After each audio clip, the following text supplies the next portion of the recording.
Dans cet extrait, Bernard de Montréal et François Peyotte discutent du rôle des personnes supramentales, c'est-à-dire des individus qui ont atteint un niveau de conscience élevé, dans la société future. Bernard explique que les masses humaines seront de plus en plus ouvertes à de nouvelles idées et à des perspectives différentes. Cependant, pour que ces personnes supramentales soient crédibles, il est essentiel qu'elles soient dépourvues d'égocentrisme lorsqu'elles s'expriment. L'ego colore la parole et peut empêcher son acceptation. Les individus prêts à entendre des vérités sortant du cadre de la réalité habituelle rechercheront la transparence chez ceux qui s'expriment. La transparence permettra à la parole de circuler librement et les individus seront en mesure de trouver des clés d'évolution dans leur propre domaine d'activité. Ils pourront ainsi avancer et rencontrer d'autres personnes partageant la même vibration. Bernard souligne également que la transparence égoïque est essentielle car elle permet une communication authentique et évite l'emprise spirituelle. Dans la nouvelle conscience supramentale, la collectivisation ne sera plus présente comme pendant l'involution. Au lieu de cela, les êtres supramentaux vivront une individualité épanouie et établiront des relations avec des personnes conscientes dans différents domaines, favorisant ainsi la communication et la créativité. L'homme affirme que les individus vivront davantage de leur créativité et de leur action, et moins de la simple contemplation de la valeur de leurs paroles et de leurs actions. Il constate un grand besoin de psychologues dans la province de Québec pour aider les personnes sensibles qui souffrent du phénomène des entités. Selon lui, de nombreux jeunes sont victimes de l'ouverture de leur centre psychique à cause de la musique rock et de la drogue, ce qui peut entraîner des possessions et des communications avec d'autres plans. Il invite donc des professionnels tels que des psychologues et des psychiatres à travailler avec lui pour développer des stratégies thérapeutiques pour aider ces personnes, plutôt que de les envoyer systématiquement vers des thérapies pharmaceutiques qui peuvent les rendre dociles.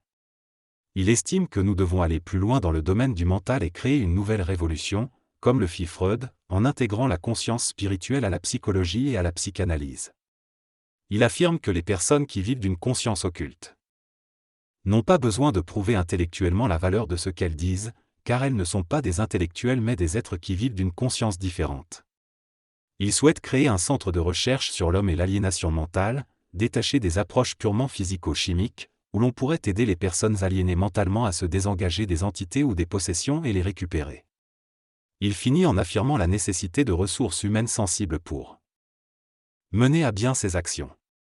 Dans cet entretien, le narrateur exprime le besoin de développer une approche psychologique et psychiatrique plus créative. Il considère qu'il est nécessaire de trouver un équilibre entre l'académie qui étudie l'homme et les individus qui connaissent l'homme. L'idée est de créer des cliniques qui traitent des cas complexes de schizophrénie à long terme, afin de comprendre le phénomène de l'identité perturbée lors de l'involution. Le narrateur souligne également que les professionnels de la psychologie et de la psychiatrie doivent être prêts à dépasser les limites de leurs écoles de pensée et à embrasser une approche plus créative. Il mentionne que certains psychologues l'ont approché avec sensibilité, conscients de la possibilité de quelque chose de plus que la simple théorie académique. Cependant, il reconnaît que la science dominante jusqu'à présent a principalement mis l'accent sur l'empirisme et le pragmatisme, cherchant à déconstruire les croyances superstitieuses et à se rapprocher davantage d'une réalité objective. Il suggère que pour comprendre la réalité mentale et astrale, il est nécessaire d'être instruit par des experts travaillant dans ces domaines. En conclusion, le narrateur appelle à développer une psychologie créative et à reconnaître l'importance de la sensibilité et de la connaissance dans le domaine de l'esprit. Il affirme que les scientifiques ne sont pas tous fermés d'esprit et qu'ils peuvent être amenés à embrasser de nouvelles approches s'ils sont suffisamment sensibles. Il est normal et essentiel que les sciences médicales et psychologiques contiennent des connaissances sur les sciences occultes pour protéger la population contre les personnes qui les utilisent de manière abusive. Cependant, il est important de purifier ces connaissances de la pollution qui les entoure. Les sciences occultes ont été influencées par des croyances et des pratiques astrales qui les rendent contradictoires. Les médiums et les personnes sensibles doivent réaliser qu'ils doivent dépasser cette obscurité astrale pour atteindre leur propre énergie. Cela leur permettra de communiquer avec les morts et de comprendre les entités. Il existe des cas de personnes prisonnières d'entités depuis des années, et il est nécessaire d'avoir des spécialistes formés pour les aider sans les rendre trop dépendantes de la pharmacologie. Des personnes avec une formation académique et une conscience équilibrée doivent aller au-delà des connaissances traditionnelles pour approcher les phénomènes liés à l'ego déséquilibré et à la possession par des entités. L'écoute des voix et les hallucinations ne sont pas des simples hallucinations mais des projections astrales qui déséquilibrent l'être humain. Les sciences de l'esprit doivent inclure la compréhension de l'âme, de la mort, de l'intelligence, de l'ego et des relations interpersonnelles pour aider l'humanité à se prémunir contre les forces astrales néfastes. Le narrateur exprime le besoin que les connaissances occultes soient utilisées de manière sévère, catégorique et intelligente. Il souhaite que les cliniques qui traitent de ces phénomènes deviennent des universités ou soient intégrées à des universités pour que des scientifiques puissent étudier ces sujets. Il met également en garde contre les manipulations psychiques de certains médiums et affirme qu'il passe son temps à les reprendre. Il estime que la société doit être protégée de ces manifestations occultes. Il souligne également l'importance de la sensibilité individuelle, de l'ouverture d'esprit et de l'équilibre pour bénéficier de ces connaissances et aider ceux qui seront psychiquement perturbés dans le futur. Il évoque les prophéties de Caïs et de Nostradamus, suggérant que des événements importants vont se produire à l'avenir. Le narrateur explique qu'il aurait aimé être psychiatre ou professeur, mais son travail dans le domaine occulte l'en a empêché. Il affirme que ces sciences occultes doivent être ramenées dans la conscience sociale et permettre à la science de s'ouvrir à d'autres dimensions. Il insiste sur la nécessité de travailler sur l'esprit de l'homme, car si l'homme perd son esprit, il perdra tout le reste. Selon lui, la psychologie est la science la plus importante, mais elle doit aller au-delà des théories existantes pour atteindre une conscience créative qui comprend toutes les approches psychologiques. Il évoque la psychologie supramentale comme une science qui englobe toutes ces approches. Dans cet enregistrement, le conférencier discute du besoin de neutraliser le phénomène écologique du mental, en particulier le phénomène des écoles psychologiques. Il soutient que les psychologues doivent cesser de vouloir faire de la psychologie une science et se désimpliquer au niveau égoïque. Il affirme que la psychologie deviendra créative et qu'à terme, la psychiatrie ne sera plus nécessaire. Pour cela, il explique que nous devons ouvrir notre esprit aux idées et aux plans astraux, une dimension inférieure de l'esprit, qui peuvent être contrôlés et neutralisés. Le conférencier souligne également que l'homme doit réaliser que certains phénomènes de pensée ne viennent pas de lui, mais de plans supérieurs. Il mentionne la possibilité de la communication télépathique pour ceux qui peuvent supporter cette connexion. En conclusion, le conférencier encourage les psychologues et les hommes de science à faire le grand saut vers une psychologie supramentale consciente et à dépasser l'impression que c'est l'homme qui pense. Dans cette conversation, il est suggéré que l'homme du futur aura la capacité de communiquer télépathiquement et de développer une forme de voyance qui ne dépendra pas des aspects surnaturels ou astraux. Il sera capable de connaître l'avenir, les problèmes des autres et de comprendre la réalité d'une personne en la regardant dans les yeux. Cela fera partie de sa réalité naturelle. L'homme de la nouvelle race sera réellement lui-même, utilisant sa propre lumière et sa propre intelligence pour savoir.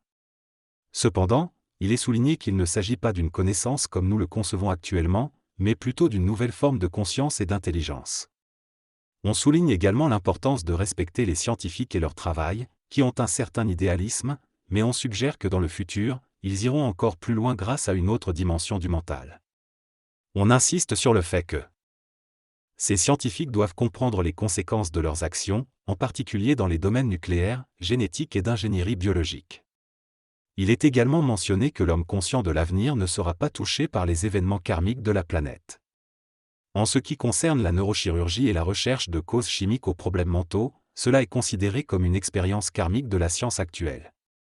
Dans le futur, il est suggéré que tout sera basé sur l'énergie et que les corps humains pourront être reconstitués et les organes réparés grâce à cette énergie.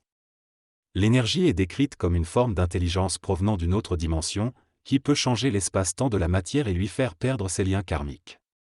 L'homme a la capacité de travailler avec des énergies provenant d'autres dimensions de la galaxie, ce que certains saints et êtres mystiques ont déjà fait.